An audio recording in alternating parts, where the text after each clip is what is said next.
Good evening সবাইকে। আবারও the Times of Liza চ্যানেলে সবাইকে স্বাগত জানাই।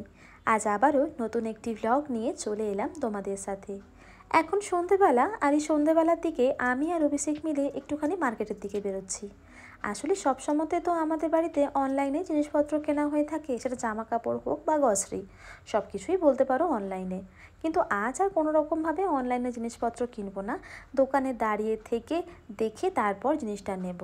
কখনো কখনো মনে হয় না যে একটুখানি দোকান থেকে গিয়ে কিনি, ঠিক সেরকমই আজ আমাদের মনে হচ্ছে। যাই হোক, আমরা এখন বেরিয়ে পড়েছি। আর তার আগে তোমাদের দেখিয়ে দিলাম যে আমাদের বাড়িতে নতুন একটি ফুলের গাছ। আর এখন থেকেই ব্লগটাকে শুরু করছি।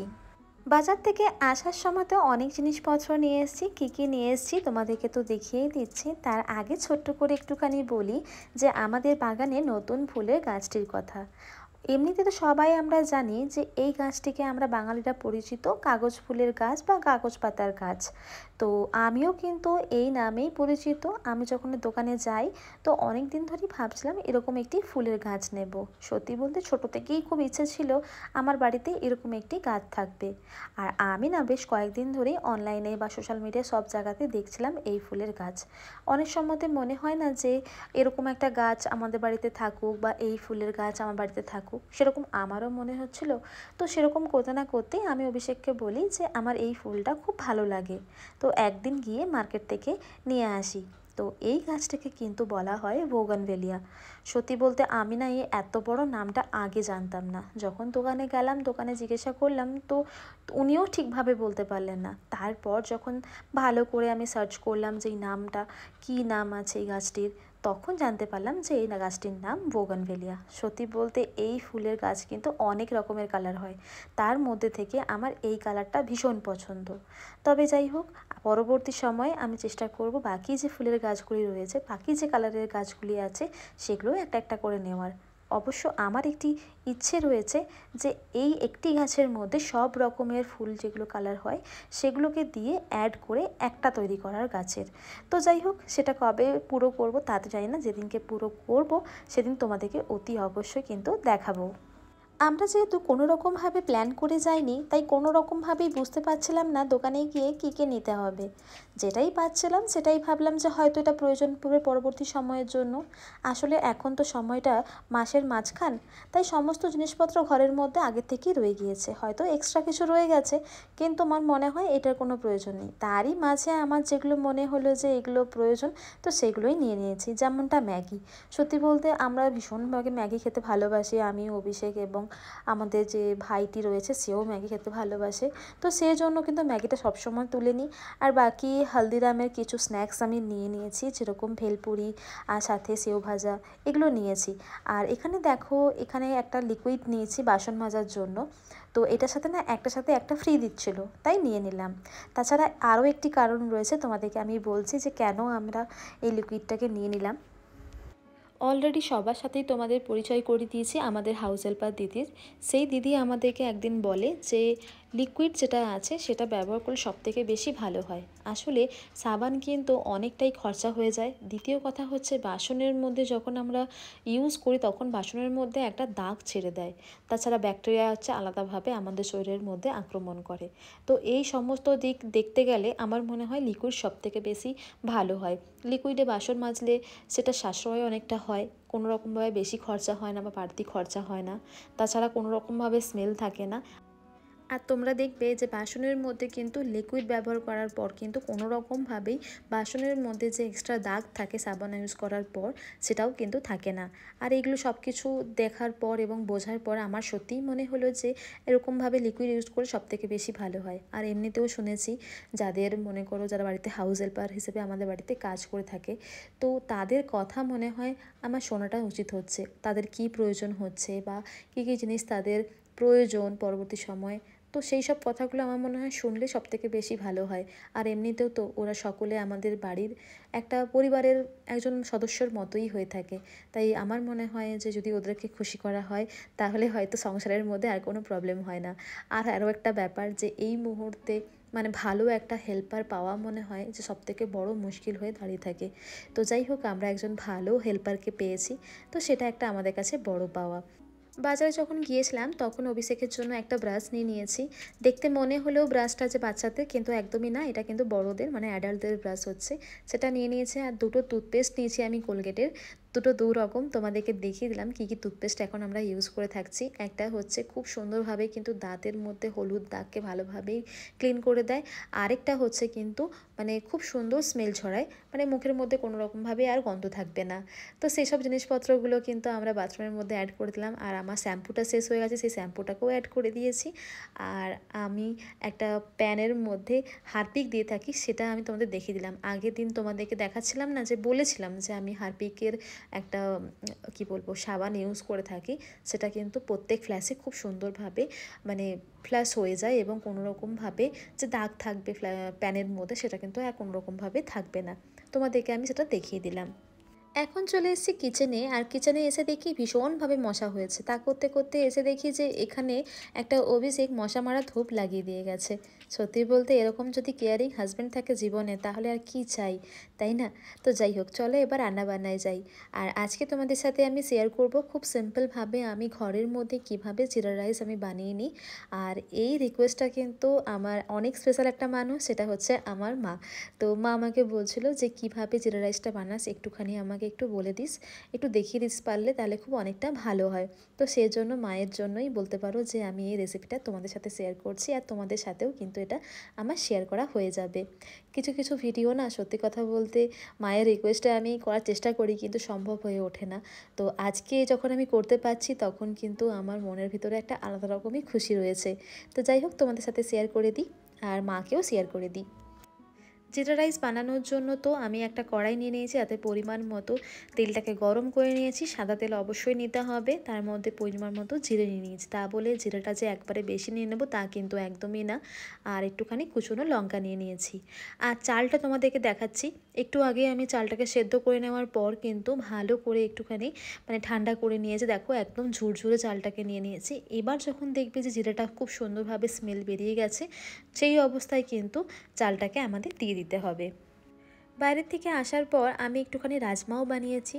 আর রাজমা রেসিপি আজ আর তোমাদের সাথে শেয়ার করছি না। তো অনেকটাই বলতে পারো যে টায়ার্ড হয়ে গিয়েছি। বাইরের থেকে অনেকক্ষণ হয়েছে এসছি, কিন্তু বাইরে গিয়ে আজকে অনেকটাই হাঁপিয়ে গিয়েছি। কাছাকাছি ছিল, কিন্তু ওই যে অনলাইনে যেহেতু অভ্যেস হয়ে গেছে সবসময় বাজার করা, তো ঘুরে ঘুরে বাজার করা একদমই আমার অভ্যেস ছিল না। তাই সত্যি বলতে অনেকটাই আমি টায়ার্ড হয়ে গিয়েছি। তো যে কারণে আর তোমাদের দেখালাম না, শর্টকাটে তোমাদেরকে একটুখানি দেখিয়ে দিচ্ছি জিরা রাইস আমি কীভাবে বানিয়ে থাকি। তো সেটাই তোমাদের সাথে শেয়ার করলাম। আর রাজমা যদি তোমরা রেসিপি চাও তাহলে বলবে, আমি তোমাদেরকে দেখিয়ে দেবো। এবার তোমাদেরকে আমি একটা কথা বলি, যেটা জানার পর কিন্তু যারা আমাকে পার্সোনালিভাবে জানে তারা হয়তো জিনিসটাকে অবাক হবে, আর যারা হয়তো না জেনে অনেকে মন্তব্য করে তারা হয়তো জেনে যাবে জিনিসটা। জিনিসটা হচ্ছে এরকম, বা এই কথাটা হচ্ছে এরকম, অনেকেই মনে করে যে আমি রান্নাবান্না করি না, যেহেতু আমি রান্নাবান্না সম্পর্কে কোনো কিছুই আইডিয়া নেই। যে কারণে কিন্তু কোনো রকমভাবেই আমি কোনো ভিডিও শেয়ার করি না, বা আমি রান্না করি না ঘরের মধ্যে। তো এই সব ব্যাপারগুলো তো যেগুলো আমার কানে অনেক দিন ধরেই আসছিল, তো সেগুলোকে নিয়ে আমি কখনোই কোনো কথা বলিনি, তাদেরকেও বলিনি বা ভিডিওর মধ্যে দিয়েও বলিনি। কিন্তু একটা সময় এমন হয় না যে না বলে আর থাকা যায় না, তখন সেই সময় মনে হয় যে হ্যাঁ বলি। আমার ঠিক সেরকম একটা অবস্থা হয়েছে। আমি তোমাদেরকে কারণটা বলি যে আমি কেন রান্নাবান্না করি না। প্রথম কথা, আমার মনে হয় যে আমি আমার মায়ের হাতে রান্নাবান্না খেতে সবথেকে বেশি ভালোবাসি, মানে আমার শাশুড়ি মা। দ্বিতীয় কথা হচ্ছে যে আমি যখন রান্নাবান্না করি তখন আমার মনে হয় যে আমি যে অন্যরকম করে রান্নাটা করি, তো সেটা আমার জন্য, এবং হয়তো স্পেশাল কিছু হলো তখন হয়তো রান্নাবান্না করলে ভালো হয়। রেগুলার খাওয়ার জন্য আমার মনে হয় শাশুড়ি মা যে রান্নাটা করে সবথেকে বেস্ট ওটাই হয়। এই নিয়ে যে আমার হাজব্যান্ড এবং আমার শাশুড়ি মা আমাকে কখনো কিছু বলেছে তা কিন্তু একদমই না। আমি সেটা সবাইকেই ক্লিয়ার করে দিই। হ্যাঁ, স্পেশাল কিছু রান্না কিন্তু করতে হলে তখন আমিই করি, এবং অনেক সময় হয়তো আমি রান্নাবান্না করি, সেটা কিন্তু ভিডিও দেওয়া সম্ভব হয়ে ওঠে না আমার পক্ষে। তো সেই জন্য আমি তোমাদের সাথে শেয়ার করতে পারছি না। আর আরও একটা সবাইকেই বলে দিই যে আমি কিন্তু রান্না করতে জানি, এবং আমি সব রকম রান্না কিন্তু করতে পারি। যেটা আমার পক্ষে সহজ এবং সম্ভব হয়ে ওঠে সেটাই কিন্তু করতে পারি। এবার তা বলে এই নয় যে আমাকে একটা এমন রান্না বলা হলো সেটা আমি করতেই পারবো না। তো সেটা হয়তো আমাকে একটু দেখে নিতে হবে বা জেনে নিতে হবে সেরকম একটি রান্না। তো তখন হয়তো শুনে বা জেনে আমি রান্নাটি করতে পারবো। তো তোমাদেরকে আমি দেখিয়েছিলাম যে কীভাবে আমি জিরা রাইসটাকে বানালাম। আর এখানে দেখো আমি একটুখানি তেল নিয়ে নিয়েছি, সর্ষের তেল, আর একটুখানি আদা কুচো নিয়ে নিয়েছি। তো এর মধ্যে একটুখানি ভালোভাবে একটু চামচ দিয়ে নাড়াচাড়া করে নেওয়ার পর যখন দেখবো একটু ফ্রাই হয়ে গেছে, তখন কিন্তু যে আগে থেকে রাজমাটাকে রেডি করে রেখেছিলাম তার মধ্যে দিয়ে দেবো। এবার বলি বাকি আমি জিরা রাইসের মধ্যে কী কী দিয়েছিলাম বলতে একটুখানি পাতিলেবুর রস, স্বাদমতো চিনি, স্বাদমতো লবণ, আর তাছাড়া কিন্তু আমি অ্যাড করেছিলাম ধনেপাতা কুচি। ধনেপাতা কুচি কিন্তু ব্যবহার করতেই হবে এই খাবারের মধ্যে। আর আমি যেহেতু চিনি ব্যবহার করেছিলাম, যেহেতু লেবু ব্যবহার করেছিলাম, তো সেজন্য একটুখানি ভালো করে খাবারটাকে ব্যালেন্স করার জন্য আমি একটুখানি চিনি ব্যবহার করেছিলাম। সত্যি বলতে খাবারটা অসাধারণ খেতে হয়। তো জিরা রাইস হচ্ছে এমন জিনিস কোনো রকমভাবে শরীরকে হেভি করবে না, আবার যে খুব লাইট হবে তাও কিন্তু একদমই না। তো সেই জন্য আমি বলবো একটা খুব ভালো খাবার জিরা রাইস, সেটা সন্ধেবেলা হোক, রাতের বেলা হোক, বা হয়তো মনে হলো যে একটুখানি লাঞ্চের মধ্যে দিয়ে রাখবো, তো এমন যে কোনো সময়ের মধ্যে কিন্তু খাওয়া যেতে পারে। তো এখানে আমার রেডি হয়ে গেছে। আর এবার একটুখানি আমি কিচেনটাকে ক্লিন করে নিচ্ছি। তো ক্লিন করে নেওয়ার পর যখন খাওয়া দাওয়া করা হবে তখন আবার কিন্তু তোমাদেরকে প্লেটটা কীভাবে সাজাচ্ছি তোমাদেরকে আমি দেখিয়ে দেবো। চলো, খাওয়া দাওয়ার সময় হয়েই গিয়েছে। আসলে কিছুক্ষণের মধ্যে অভিষেক বলল চলো খাওয়া দাওয়া করে নিই, আর কোনো রকমভাবেই লেট করব না, কেন কি কাল সকাল সকাল আবারও অভিষেকের অফিস রয়েছে। তাই সেই জন্য বললো তাড়াতাড়ি খাওয়া দাওয়া করে নিই, তারপর আর কোনো রকমভাবে লেট না করে শুয়ে পড়বো। তো সেই জন্য আমি কি করলাম, দেরি না করে একটুখানি ভাবলাম রায়তা বানিয়ে দিই। তো গরমে রায়তা খেতে বেশ মন চায়, তো সেজন্য একটু হালকা ফুলকা করে রায়তা করব। তো আমি দেখে নিচ্ছি ফ্রিজের মধ্যে আর কী কী সবজিপাতি রয়েছে, তো সেটাকে চেক করার পর বাকি জিনিসপত্রগুলো নিয়ে পরে কিন্তু আমি রায়তা বানাতে শুরু করে দেব। চলো দেখে নিলাম কী কী জিনিসপত্র ফ্রিজের মধ্যে এখন রয়েছে। এখন একটুখানি বানিয়ে নেব রায়তা। আর তোমাদেরকে আগের দিন বলেছিলাম না যে এই যে মাটির হাঁড়িটা নিয়েছি, এই হাঁড়ির মধ্যে কিন্তু বা এই ভাঁড়ের মধ্যে কিন্তু আমরা দই বসাবো। তো দেখো মা এখানে ঘরে দই বানিয়েছে।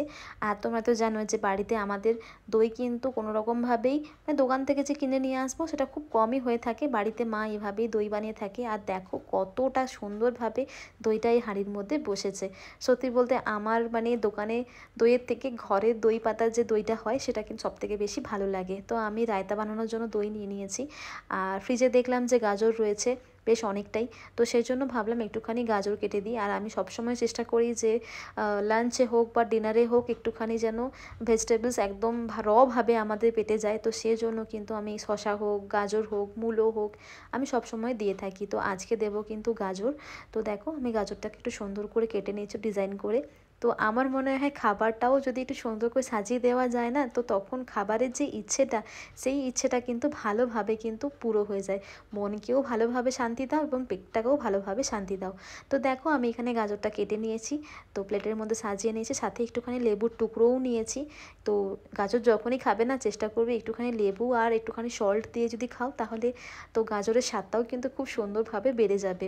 তো যাই হোক আমি এখানে গাজরটা কেটে নিয়েছি, এবার একটুখানি কাঁচা লঙ্কা কুচিয়ে নিয়েছি। তো কাঁচা লঙ্কাটা দেবো আমি রায়তার মধ্যে।